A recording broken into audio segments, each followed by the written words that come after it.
Hello everyone, welcome back to the channel, and if you're new here, welcome. It's been a long winter, but things are starting to finally warm up, and hopefully we'll be out cutting some rocks, polishing some rocks, and doing all sorts of things lapidary. Hopefully we'll go out hunting some rocks later on in the summer as well.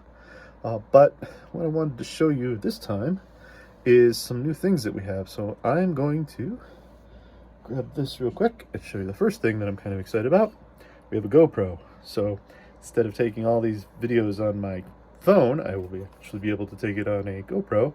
And if you look carefully, you'll notice it's got a waterproof container, so I should be able to take it underwater and show you collecting rocks underneath the water as well. So that'll be kind of exciting. The other thing I got is up on my desk here. Let me just grab it real quick. Ugh.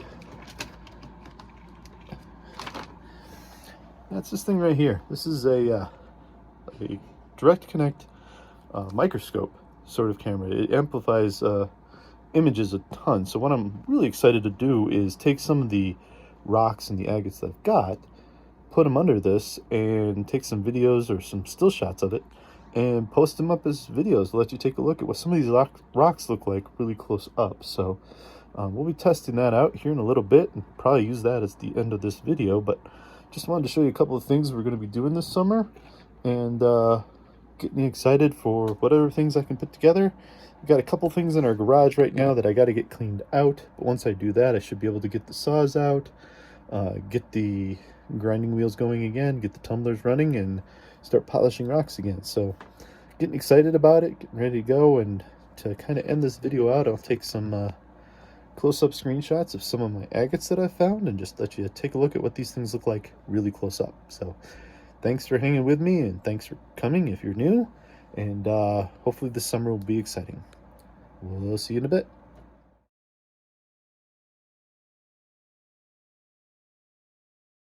Hello everyone. So we've got the camera hooked up, and just to show you how much it magnifies, this is a penny that I had sitting on my desk. So I pulled it in here and set it up so you can kind of see how much it zooms in. And what I'm going to do today is I'm going to take some of the rocks I've found. Some of them will be agates, and then I've got a collection of some other rocks, and just show you what they look like when you zoom in on them, and show you the bands up close, kind of show you the appearance if you zoom way in on one of these rocks. Now, this microscope comes with a white background with check boxes on it. So let me center it a little bit there. Um, and those check boxes, those boxes right there, are about 1/5 of an inch. That's how big they are. So if I get the penny back that I just tossed to the side here, I'll put it back up here, and you can see just how big that is. So um, there it is. Move it out a little bit. There we go. So you can see it's about 3.5 boxes. So it's about 65, 70% of an inch. So not not very much can fit in here, but the rocks I'm going to show you are all pretty small. What I did is I took some of our smaller agates from our trip this summer, and I brought them in, and I just want to show you what they look like up close. If you like this video and you want to see more of these with zooming in on agates and other rocks up close, go ahead and like this video and I will put more of them up. So without further ado, let's start pulling some agates in. So let's just start with this one right here. Let me see if I can get it in focus. Now, of course, there's a hair. Um, the white background I found, the camera seems to dim when the white background is there just because it's so bright. And what I did is I got a piece of black cardboard, and if I put that under there, it's a little bit darker, and it makes the rocks show up just a little bit more. So I'm going to use a little bit of a ballpoint pen to kind of push this around and do my best to focus. So this is the first rock I wanted to show you. And hopefully, if you look very carefully, you can see, if I can get it centered. Again, the camera's reversed, so I move it the opposite direction of what I expect. But there you go. So hopefully if you look in there, you can see all sorts of bands all along the edge down here. And then there's a nice band going right across there. Some bands over here too. If I can get my camera in the right spot, there we go. So yeah, this is one of the agates. This thing is not very big. If I pull the cardboard out, you can see it's maybe 2/5, 3/5 of an inch. So it's itty bitty. You can see how big it is compared to my fingers. So when we found it, you had to look really, really closely to see the bands. But when you get it under the microscope like this, especially with the black background, you can really see those bands come out. So agate number one, let you kind of look at it close up. Okay, let me pull that one out. This is another agate. This one's really thin. So let me put it sideways here. And you can see the bands in there. This one's got some crystalline structure to it. Uh, but it's definitely an agate. If you look at it normally, that's definitely an agate. But you can see the bands all going through there. And it's really interesting that it's kind of got the sparkles going all through that. That's really neat. Things you can't really see when you pick it up on the beach, you know? You can kind of see some of the bands underneath my fingers there. Let me kind of position it again. Again, these are teeny tiny and they're hard for me to hold on to because, as my wife likes to point out, I have giant sausage fingers. So there you go. Another agate that we found. Um, this one my son found, and I just love it because it's yellow. So as you can see, there's all sorts of beautiful bands in there.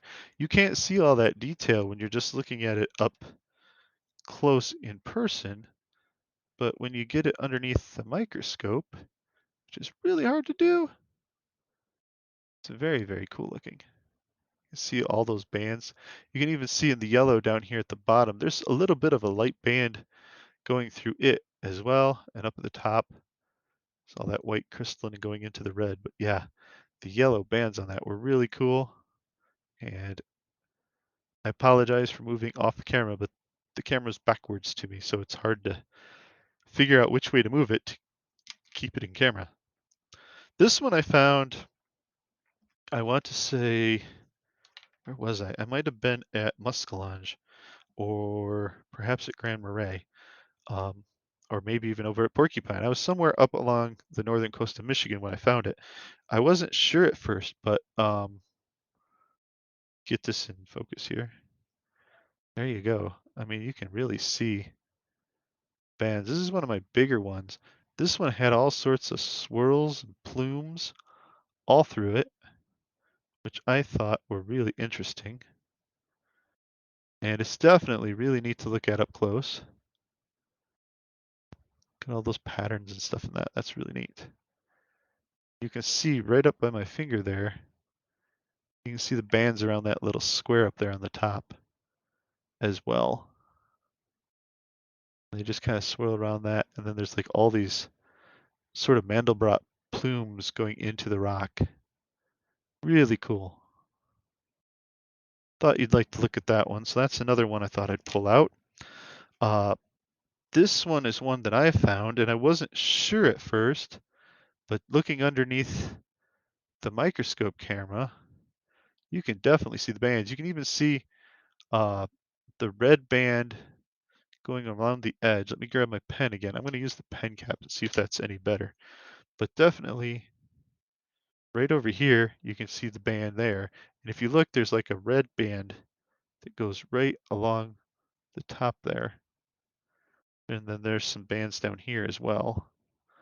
So it was really cool looking on the beach. I wasn't sure at first. I had to really look it over to find, but you can see right there, definitely right, let's see, there's a whole bunch of them swirling up into a little peak. And if I can figure out which way to move this and get it into the camera, there you go. You can see that. So definitely an agate, no doubt. Very cool looking. Really oddly shaped. You can see the band down there near the bottom. That's really obvious right down here. So agates can be really, really funny looking. This one my wife found up near Porcupine. And as you can see, there's all sorts of beautiful bands right along the bottom. So I consider this kind of the bottom of the rock. But what's really neat about this one is if you look at the top of the rock, it is bright, bright purple. That is amethyst. So it's an amethyst crystal going into an agate. This thing is probably about an inch long from tip to bottom. So that's about 1 inch that I can fit on the screen. But you can definitely see the bands going through in the red area, and then it goes up into a deep purple at the top. So beautiful stone. I was very jealous when she found this. So very, very cool rock to look at. Um, this one was another one I just pulled out. I wanted to see the bands a little bit more closely. So again, you can see the bands, and my camera is trying to adjust the light to make it work. And sometimes it's easy to get it in there, and sometimes it's not. But it's really cool to just take a look at these way up close and see how the band goes through them all. So you can see the bands going right along the edge of this crease.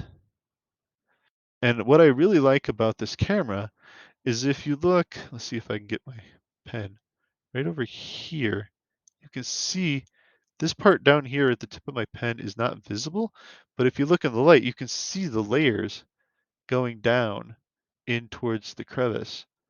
Very, very cool. So there's lots of layers that you don't even see with the naked eye that can come to light when you put them underneath a microscope like this. So this next one is extremely cool. This one's about half an inch long, but I wanted to put it out here so you can see what's a real true agate, the painted agate, at least from what we're familiar with, looks like up close. And I'm going to turn that around so the light catches it a little differently. So yeah, let me see if I can get it a little more in focus.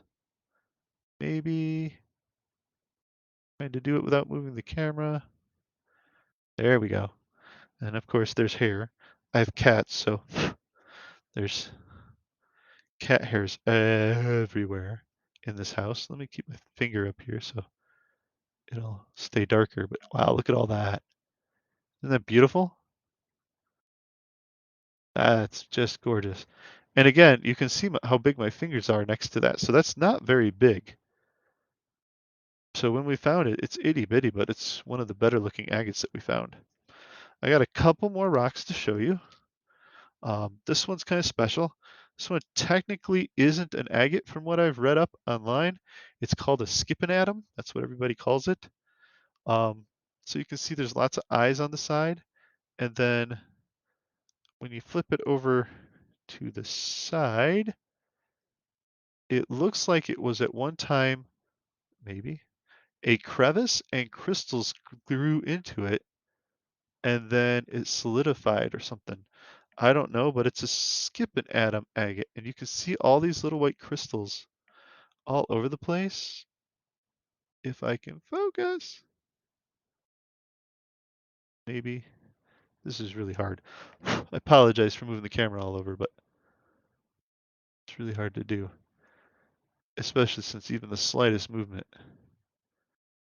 can really set up. So I just wanted to show you that one.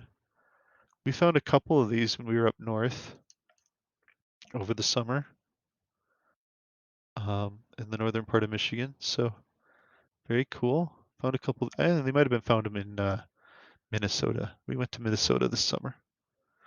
So that's that one. And I got one last rock here to show you, something a little different. This one's not an agate. This one is a Petosky stone. So I thought you might want to see what it looks like when you get a Petosky stone way up close. So that is what a Petosky stone looks like much, much closer up. Try to get it to focus. So there you go. That's what it looks like. So you can see all the way the shells formed millions of years ago and made the limestone. And they make this pattern, and we probably found this one on Lake Huron or Lake Michigan. I made it into a cabochon and the end of it chipped off. So I took it and brought it in, I thought I would show you what it looks like.